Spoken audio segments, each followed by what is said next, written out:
Welcome to FastProg. Today, we're going to cover how to wire the DR10 or Delta-S photocells. Even though they look different, both sets have the same connection terminals and are wired in exactly the same way.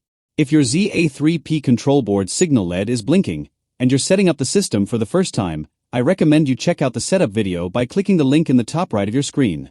If you've already seen it, your system is up and running, and you're ready to go, then let's dive in. Depending on how you want your system to react when something passes in front of the photocells, you'll need to wire them to either C1 or CX. C1. Choose this if you want the gate to reopen during closing, when someone or something passes through. If you're not using C1, remember to put a jumper wire between terminals 2 and C1.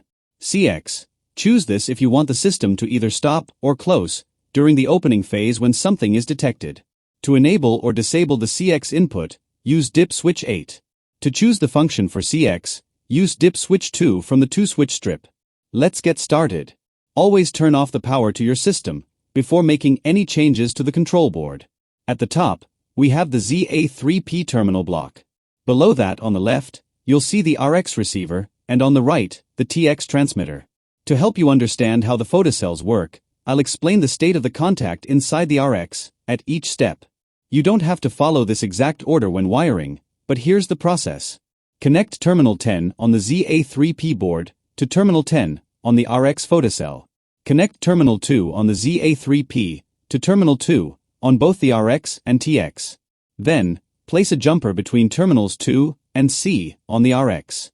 Connect the TX terminal of the RX photocell to the TX terminal of the TX photocell.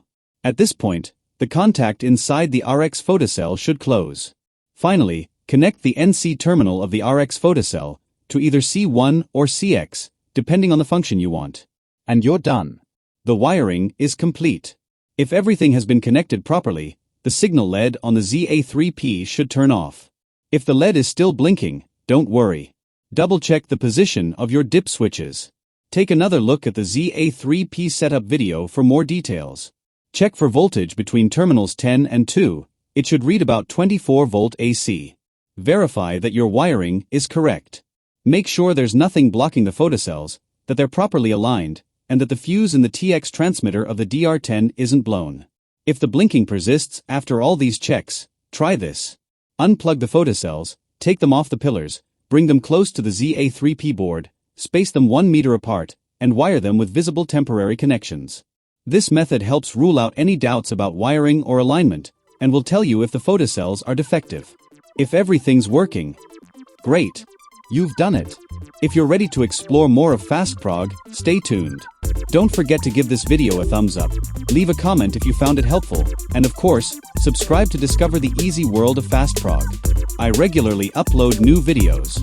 For programming your remotes, setting up security devices, or accessing more content, just click the links that interest you.